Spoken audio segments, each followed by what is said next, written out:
Olá, galera do sexto ano do ensino fundamental, aqui é a professora Nayara, da disciplina de Ciências, e nós vamos continuar com o estudo do nosso plano de estudos tutorados, o PET, volume 5. Iniciando a semana 2 com o tema Impactos Ambientais, esse conteúdo você encontra nas páginas 39 a 44 do PET, volume 5.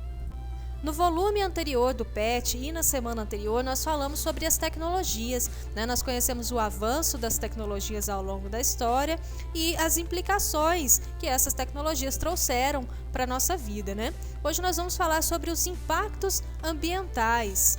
Sabemos que o desenvolvimento científico e tecnológico trouxe grandes benefícios para a humanidade, como meios de transportes mais rápidos e mais potentes, aparelhos eletrodomésticos que nos ajudam no dia a dia e máquinas que nos auxiliam no trabalho industrial e agrícola, computadores, celulares e milhares de outros produtos. Mas como consequência dessas transformações, o homem tem causado impactos ambientais como a produção de resíduos que poluem o ambiente, o desmatamento, aquecimento global, dentre outros problemas. Então todo esse avanço que a nossa sociedade sofreu ao longo dos anos teve um custo, que são os impactos ambientais causados por todo esse processo de industrialização, por todo esse consumismo. E é isso que nós vamos abordar agora nessa semana. Um dos principais impactos ambientais é causado pelo plástico, A produção de material sintético, como o plástico, por exemplo, que é um material produzido na indústria a partir do petróleo, gera também grande quantidade de resíduos que, quando descartados incorretamente, podem afetar a qualidade da água e do solo. Materiais não biodegradáveis se acumulam na natureza, pois demoram centenas de anos para se desfazer. O que são materiais biodegradáveis? Vamos entender agora. Um parâmetro muito importante para se definir se o material é biodegradável ou não é o tempo que ele leva para ser decomposto por ação de micro-organismos no ambiente. Então, um material biodegradável, ele é composto por moléculas menores, então ele é mais facilmente digerido pelos micro-organismos que existem no ambiente, que são aqueles decompositores responsáveis pela degradação dos materiais. Normalmente considera-se que o material é biodegradável quando ele se decompõe em uma escala de tempo de semanas ou meses. Então o material biodegradável se decompõe rapidamente, demora algumas semanas ou meses, enquanto o material não biodegradável pode levar vários anos, centenas de anos, até milhares de anos, Muitos nem chegam a se decompor totalmente. Um dos grandes problemas do plástico que não é descartado de forma correta é que ele acaba chegando aos rios e aos mares e ele pode ser ingerido por animais que acabam morrendo. Em outros casos, o plástico se acumula no corpo deles e acaba sendo transferido ao longo das cadeias alimentares, o que pode causar danos à saúde de vários seres vivos, Então, um animal se alimenta ali de um plástico, depois ele é predado por outro, outro organismo, outro animal que se alimenta dele, e aquele plástico que foi ingerido pelo primeiro animal passa a fazer parte do organismo do animal, do predador, e assim sucessivamente. Então isso é um grande problema ambiental. Enormes ilhas de plástico têm se formado nos oceanos como pegadas da nossa passagem devastadora pelo planeta. Nós podemos reduzir esse dano causado pelo plástico adotando atitudes sustentáveis e reduzindo o consumo de produtos com embalagens plásticas ou reutilizando as mesmas. A reciclagem do plástico nas indústrias deve ser incentivada para minimizar seu efeito negativo no meio ambiente. Então, se nós adotarmos atitudes como o reaproveitamento de embalagens plásticas e a reciclagem dessas embalagens, então não será necessário mais a produção de novas embalagens para suprir essa demanda. Nós vamos conseguir reduzir essa necessidade de produção de novas embalagens, reduzindo assim também o impacto causado por essas embalagens que seriam descartadas. Outro problema ambiental que nós vamos tratar aqui é o desmatamento. Então, outra atividade humana que traz grandes prejuízos para o meio ambiente é o desmatamento, causado pela busca de mais terras para o cultivo de alimentos agrícolas, para a criação de gado, mineração, urbanização, etc.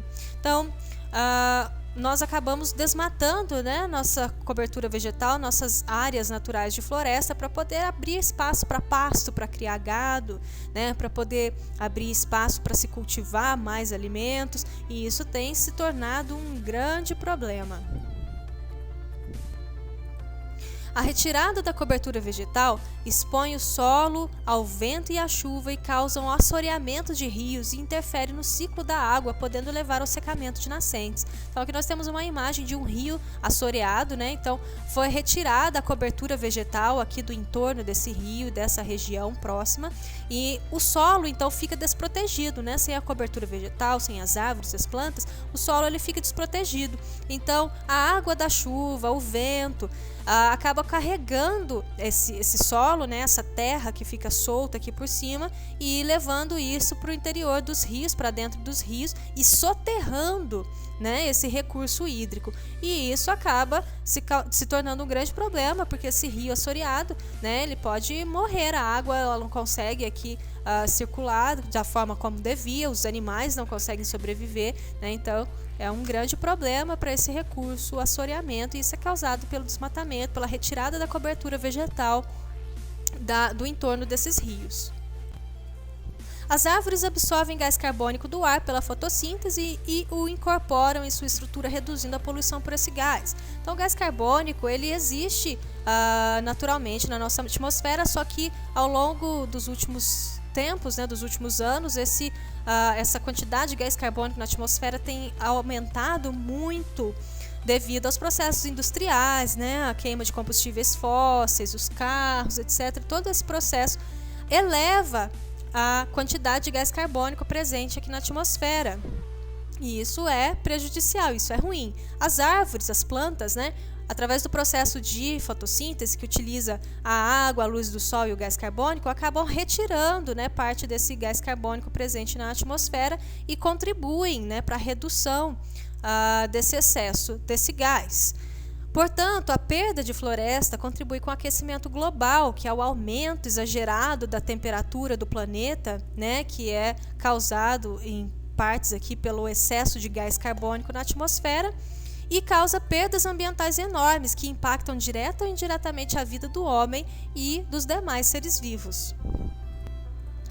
Em 2018, o mundo perdeu cerca de 12 milhões de hectares de florestas tropicais, o que equivale a quase 30 campos de futebol por minuto, dados da Global Forest Watch.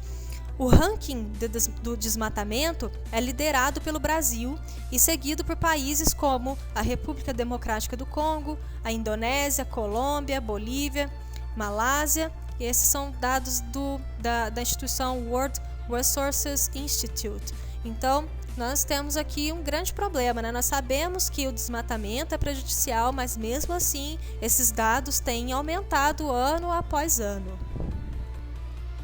Uma das grandes consequências do desmatamento é a redução da biodiversidade vegetal e animal devido à perda do habitat natural. Esses animais acabam migrando ou morrendo, podendo levar em casos mais graves à extinção de espécies. Então, sem a cobertura vegetal, os animais perdem o seu habitat, então eles vão migrar para outros ambientes, né, tentar sobreviver em outros locais. Muitas vezes também acabam morrendo nesse processo, né, pela falta de habitat, falta de alimento, e isso leva à extinção de espécies. Cientistas alertam para o surgimento de pandemias como a Covid-19 causadas pelo desmatamento no planeta. Como assim? Com o desmatamento, os animais perdem os seus habitats naturais, né, e acabam migrando, tendo que ir para outros locais em busca de novos habitats, em busca de alimento, em busca de sobrevivência. Muitas vezes eles acabam indo para cidades, né, ou para regiões próximas aos humanos, e essa aproximação entre animais selvagens, né, silvestres e seres humanos aumentam as chances de contágio, né, de vírus que até então só se desenvolviam, só contaminavam animais ali daquela região, e acabam se desenvolvendo e contaminando humanos e dando origem a novas pandemias, né, como aconteceu com o Covid-19, que foi um vírus, né, que inicialmente foi originado de um organismo, né, um animal silvestre, selvagem, lá na região da China.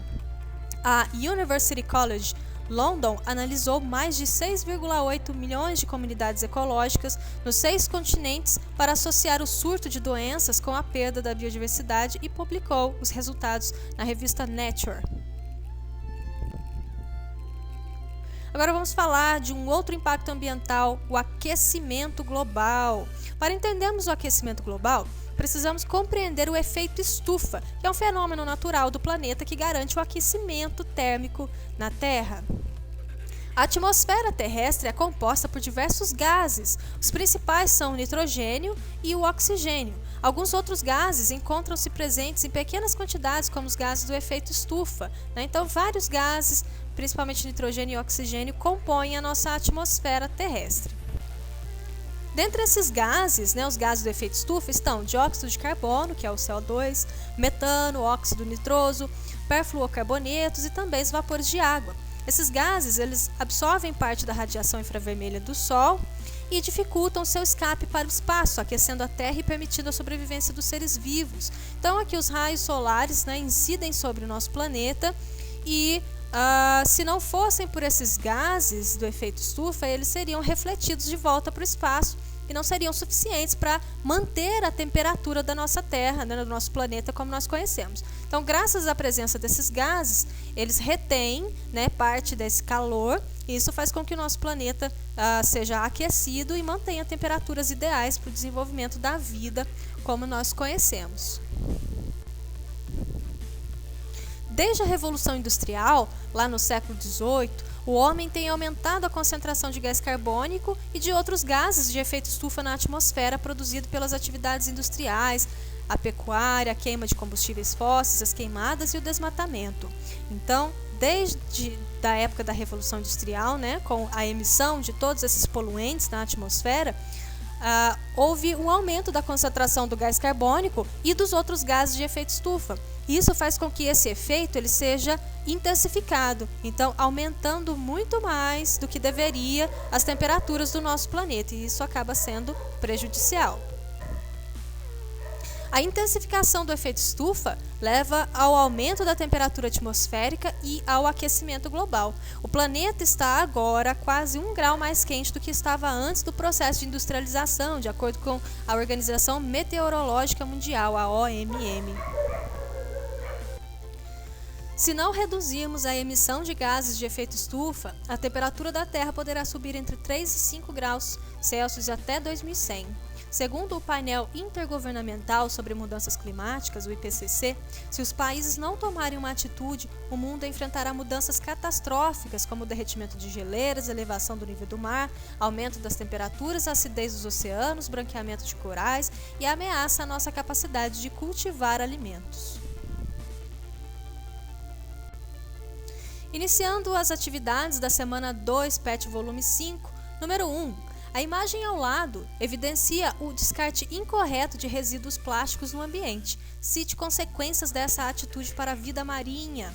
Bom, o plástico ele pode ser ingerido pelos animais que acabam morrendo. Em outros casos, ele se acumula no corpo desses animais e acaba sendo transferido ao longo das cadeias alimentares, o que pode causar danos à saúde dos seres vivos.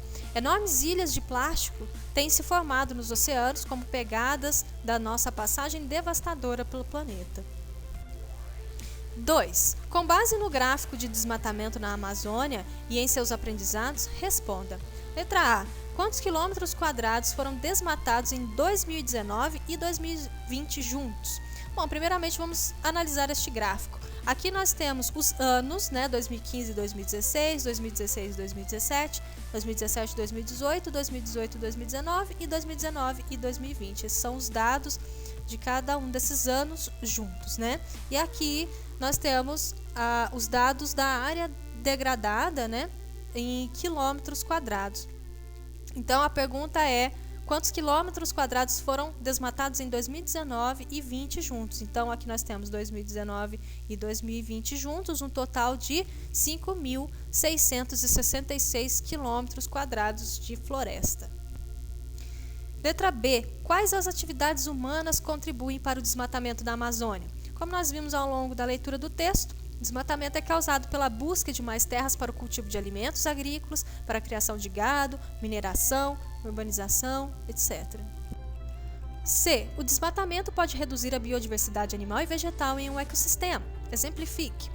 O desmatamento causa perda de espécies vegetais e morte de animais devido à perda do seu habitat, o que pode causar extinção dessas espécies. Então, os animais perdem o seu habitat, perdem o seu local de desenvolvimento e acabam tendo que sair dali para outros locais, ou então acabam morrendo nesse processo por falta de alimento, e isso causa a extinção de diversas espécies. Número 3. Devido ao aquecimento global e à consequente diminuição da cobertura de gelo no Ártico, aumenta a distância que os ursos polares precisam nadar para encontrar alimentos, e eles acabam morrendo afogados devido ao cansaço. A situação descrita acima nos leva a concluir que a diminuição do gelo no Ártico causa o aquecimento global? Não. Letra B. O efeito estufa causa o derretimento das geleiras e ameaça a vida dos ursos? Não necessariamente. Nós vimos que o efeito estufa é um efeito natural, necessário à existência da vida no planeta, porque ele mantém a temperatura ideal do nosso planeta. Então, não é bem o efeito estufa que ameaça a vida dos ursos. Letra C. Os ursos polares são seres vivos ameaçados de extinção pelo aquecimento global. Mas aí sim, os ursos eles são seres vivos ameaçados de extinção pelo aquecimento global, porque o aquecimento global causado pelo excesso das temperaturas causadas pela elevação do efeito estufa acabam fazendo com que as geleiras derretam devido ao aumento das temperaturas, e então os ursos acabam sofrendo por isso. Então, inclusive, nós temos aqui uma notícia dizendo que as mudanças climáticas são a principal ameaça para as espécies. As mudanças climáticas estão causando a extinção dos ursos polares e a espécie pode desaparecer até 2100, afirmou um estudo publicado nessa segunda-feira, dia 20 de 7 de julho, a notícia é de julho, na revista científica Nature Climate Change. Então, como nós vimos, o aquecimento global pode causar a extinção de várias espécies, e o urso polar é uma delas que tem sofrido bastante com isso, infelizmente. Bom, pessoal, então chegamos ao final de mais uma semana. Essa foi a semana 2 do PET volume 5. Eu espero que vocês acompanhem as aulas, as explicações, façam as atividades no caderno, preencham os formulários para que eu possa receber as atividades de vocês e registrar a participação. Caso vocês tenham dúvida ou precisem de ajuda, vocês sabem que podem sempre contar comigo, estou disponível lá nos grupos do WhatsApp, é só me mandar uma mensagem. Então, eu vou ficando por aqui. Até a próxima. Abraços. Tchau, tchau.